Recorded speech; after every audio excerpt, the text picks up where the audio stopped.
Hello friends, welcome to channel Bull Track. दोस्तों, नवंबर 2020 में एचडीएफसी बैंक ने ऑल टाइम हाई लेवल को टच किया 1464 का, और इसके साथ ही वो इंडिया का पहला ऐसा बैंक बन गया जिसने 8 ट्रिलियन रुपीस का मार्केट कैप को टच किया।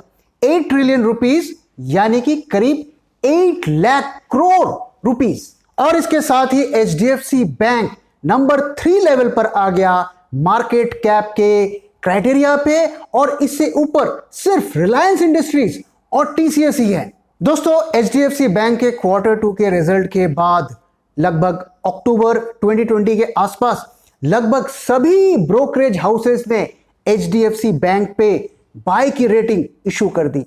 सिर्फ एक ब्रोकर को छोड़ के सबने बाय बोला एचडीएफसी में, और सबके टारगेट्स ऊपर की तरफ थे, करीब 1200 से 1500 यानी 1200 रुपीज से 1500 रुपीज के बीच में। और सीएलएसए ने इसके टारगेट्स को बढ़ाकर 1700 रुपीज तक कर दिया।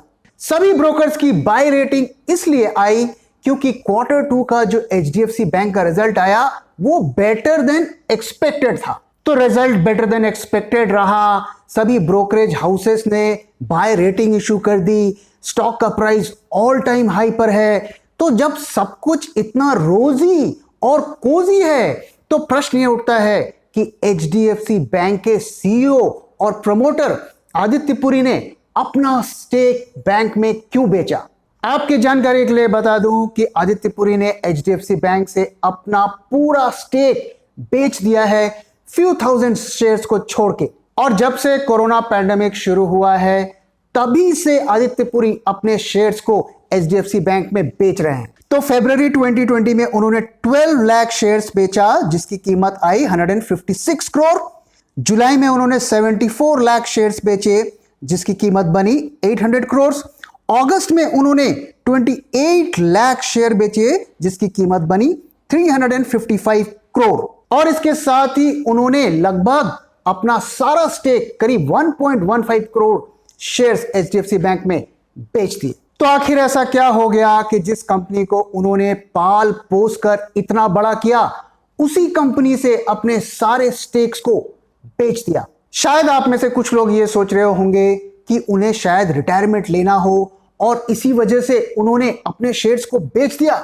लेकिन दोस्तों, रिटायरमेंट लेने के लिए आपको स्टेक बेचने की कोई जरूरत नहीं है। और ऐसे आपको बहुत से प्रमोटर्स मिल जाएंगे कि जिन्होंने अपनी पोजीशन कंपनी में छोड़ दी लेकिन उसके बावजूद भी उन्होंने अपने स्टेक को कंपनी में कैरी किया। और आदित्य पुरी जी ने तो अपनी रिटायरमेंट भी नहीं ली क्योंकि उन्होंने एचडीएफसी बैंक से एग्जिट करते ही किसी और कंपनी में जाकर नौकरी ज्वाइन कर ली। आपके जानकारी के लिए बता दूं कि उन्होंने कार्लाइल एशिया नाम की एक कंपनी में एज एन एडवाइजर ज्वाइन किया है, और वो ज्वाइनिंग भी इमीडिएटली एचडीएफसी बैंक से एग्जिट करते ही उन्होंने ले ली। तो आखिर उन्होंने अपना सारा स्टेक एचडीएफसी बैंक से क्यों बेचा?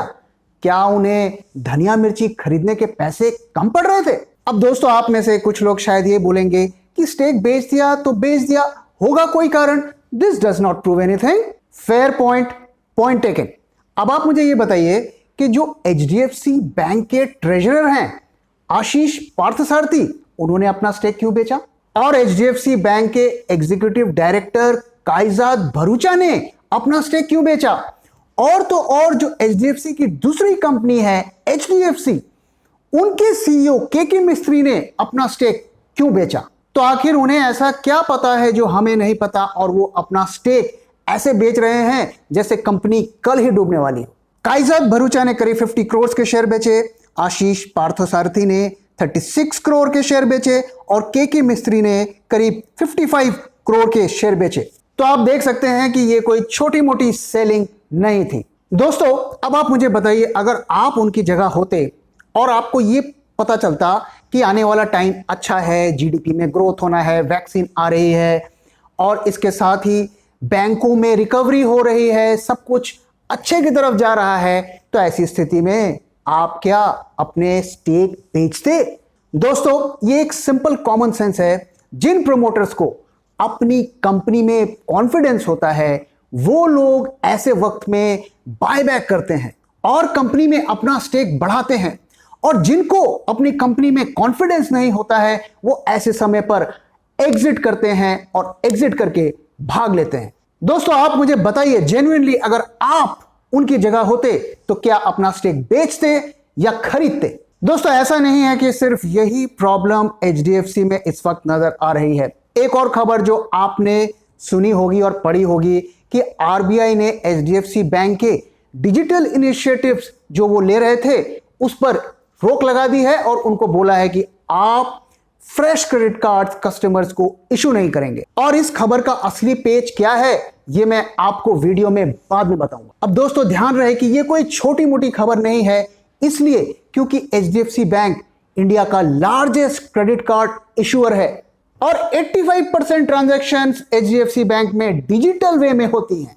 और यही कारण है कि मूडीज रेटिंग एजेंसी ने इसके वजह से एचडीएफसी को क्रेडिट नेगेटिव डिक्लेयर कर दिया है और बोला है कि इसकी वजह से एचडीएफसी के बिजनेस पर अच्छा खासा इफेक्ट पड़ेगा। एक और जो स्कैंडल उभर कर आया वो ये है कि एचडीएफसी बैंक ने अपने कस्टमर्स को अनफेयर मीन से ऑटो लोन्स दिया और उन्हें बिना बताए उनकी कार में जो जीपीएस डिवाइस लगा था उसके लिए पैसे चार्ज किए। एचडीएफसी बैंक ने इसके लिए कुछ एक्शन लिया, कुछ एम्प्लॉयज को टर्मिनेट किया, लेकिन जो डैमेज होना था वो हो चुका और इसकी वजह से यूएसए में एक लॉसूट फाइल किया गया एचडीएफसी बैंक के ऊपर से, जिसकी सुनवाई अर्ली 2021 में होनी है। दोस्तों ये चैनल हमने परियों की कहानियां सुनाने के लिए नहीं खोला है। अगर आपको परियों की कहानी सुननी है तो किसी और चैनल पे जाइए। दोस्तों स्टॉक मार्केट एक समुंदर की तरह होता है और जो स्टॉक का जो इन्वेस्टर होता है वो समुंदर के बीच में खड़ा होता है। कब किस तरफ से लहर आएगी और उसको डुबा देगी ये नहीं पता, इसलिए बहुत जरूरी है कि जो इन्वेस्टर है उसको अपने आंख और कान खुले रखने हैं और हमेशा सावधान और सतर्क रहना है। और इस समुद्र में बहुत सारे लुटेरे भी हैं जो आपको लूटने की ताक में रहते हैं और हमारा काम है आपको सावधान करना। तो आइए दोस्तों अब बात करते हैं कि हमें इस स्टॉक पे क्या करना चाहिए। दोस्तों मैं आपको अपना व्यू सजेस्ट कर रहा हूं, आपको वो व्यू लेना है या नहीं लेना है ये आपकी चॉइस है। टेक इट और leave it, it's your call. दोस्तों अगर आप मुझसे ये पूछेंगे कि क्या ये सही वक्त है इस स्टॉक में एंटर होने का, तो मेरा जवाब होगा हेल नो। किसी भी हालत में ये बाय नहीं बनता है। और जिन लोगों ने ऑलरेडी स्टॉक में पोजीशन बनाई हुई है उन्हें क्या करना चाहिए, अगर वो मुझसे पूछेंगे तो मैं आपको यही कहूंगा कि आप भी वही करिए जो आदित्य पुरी और के मिस्त्री ने किया है, यानी sell and run, follow the leader. आइए दोस्तों अब मैं आपको बताता हूं कि मैं ऐसा क्यों कह रहा हूं कि इस स्टॉक में एंट्री ना करें और अगर एंट्री है तो एग्जिट करें। Number 1 reason, stock is overvalued now. दोस्तों जैसा कि मैंने बताया कि ज्यादातर ब्रोकर्स ने इस पर बाय रेटिंग इशू की है। उसका परिणाम यह हुआ कि नवंबर के महीने में बहुत सारे रिटेल इन्वेस्टर्स और ट्रेडर्स ने एचडीएफसी बैंक को खरीद लिया। इमेजिन करिए हर ब्रोकर जब एक बाय रेटिंग इशू करता है तो वो इंफॉर्मेशन को वो सारे के सारे अपने क्लाइंट्स को भेजता है और डेफिनेटली जब आप वो रिपोर्ट पढ़ते हैं तो आप पर उसका एक इंपैक्ट होता है और उसके बेसिस पर आप डिसीजन लेते हैं। तो नवंबर महीने में जो रैली हमें देखने को मिली एचडीएफसी बैंक में वो बेसिकली रिटेल ट्रेडर्स की वजह से हुई। उसका कारण ये ब्रोकरेज रेटिंग ही है। अगर आप एफआईआई और डीआईआई के स्टैटिस्टिक्स को देखेंगे तो उन्होंने एचडीएफसी बैंक में मोर और लेस जो अपना स्टेक है वो नहीं बढ़ाया है। ज्यादातर जो ब्रोकरेज हाउस हैं उन्होंने जो टारगेट दिया है एचडीएफसी बैंक का वो 1200 से 1500 के बीच में दिया है, विथ जस्ट वन एक्सेप्शन, और वो है सीएलएसए, जिन्होंने अपने टारगेट को 1500 से बढ़ा के 1700 कर दिया। तो अगर आप ब्रोकरेज हाउसेस के जो टारगेट्स है उनको ध्यान में रखकर प्राइस से कंपेयर करेंगे तो आप पाएंगे कि एक तरीके से स्टॉक पूरी तरीके से वैल्यूड हो गया है और अगर इससे ऊपर उसका प्राइस जाता है तो वो एक बबल के टेरिटरी में जाएगा। दूसरा जो कारण है वो है लिमिटेड ग्रोथ पोटेंशियल। दोस्तों जैसा कि मैंने आपको बताया कि आरबीआई ने एचडीएफसी बैंक को फ्रेश क्रेडिट कार्ड्स इशू करने से मना कर दिया है। जैसा कि मैंने बताया कि एचडीएफसी बैंक इंडिया का लार्जेस्ट क्रेडिट कार्ड इशूअर है और यही एरिया उसका ग्रोथ इंजन है, क्योंकि जो रेगुलर लोन्स होते हैं, personal loan, auto loan, housing loans, इन पर ऑलरेडी बहुत ज्यादा प्रेशर है और वो बहुत सोच समझकर वो लोन्स दे रहे हैं। मोतीलाल ओसवाल का भी यही मानना है कि आने वाले 2 साल यानी कि 2023 तक इस बैंक में कोई बहुत ज्यादा ड्रामेटिक ग्रोथ हमें देखने को नहीं मिलेगी और बैंक ज्यादा से ज्यादा 15% के हिसाब से ही ग्रो करेगा।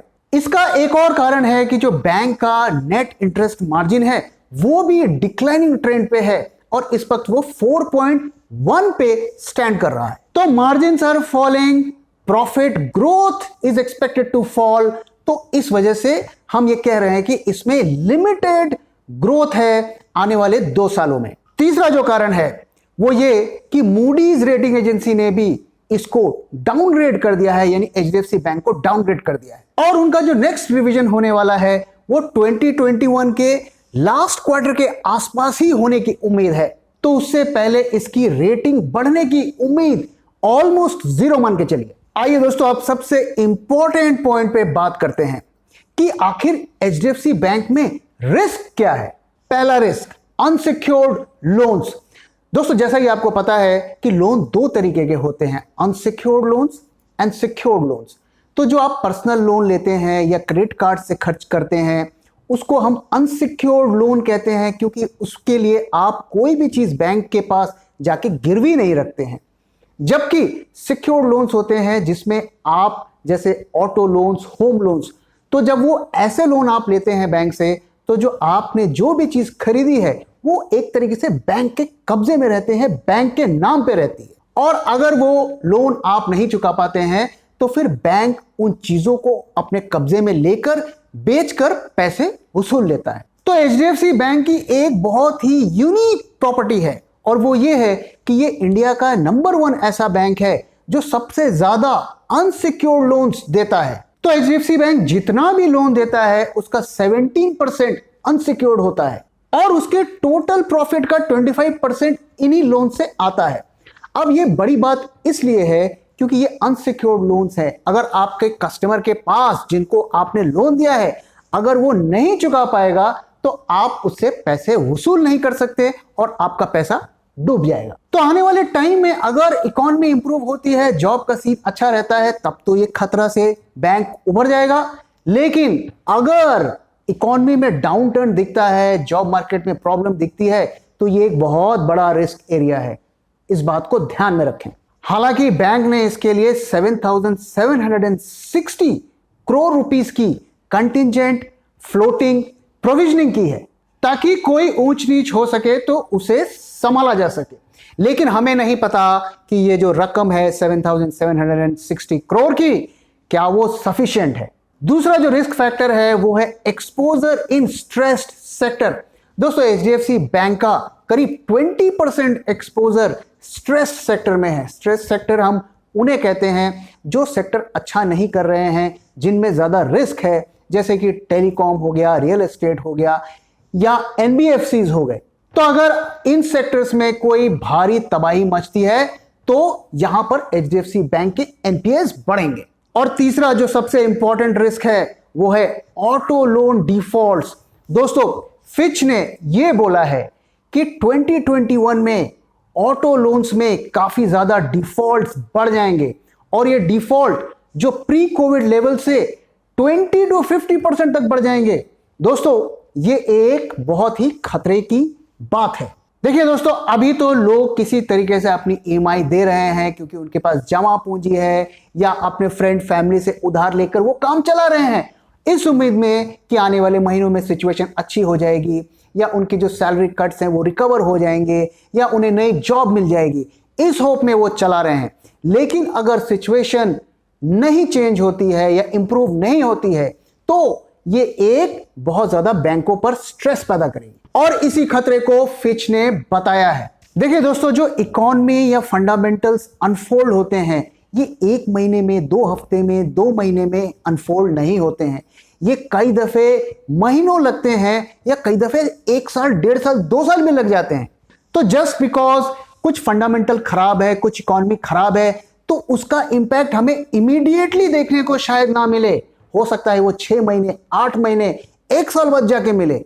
और इसी तरीके से इकोनॉमी और मार्केट्स का रिलेशन चलता है, कभी वो लैगिंग होता है, कभी वो लीडिंग होता है। दोस्तों अब मैं आपसे जो सबसे धमाकेदार या सबसे इंपॉर्टेंट बात करने वाला हूं, और जो बात मैं बोलने वाला हूं वो एक क्वेश्चन है। It is just a question and I am asking the question. मेरे पास इसका आंसर नहीं है। तो वो क्वेश्चन ये है कि आरबीआई ने जो एचडीएफसी बैंक को बोला है कि आप फ्रेश क्रेडिट कार्ड्स मत इशू करिए, क्या वो इसलिए तो नहीं बोला है कि एचडीएफसी बैंक की फाइनेंशियल कंडीशन उतनी अच्छी नहीं है?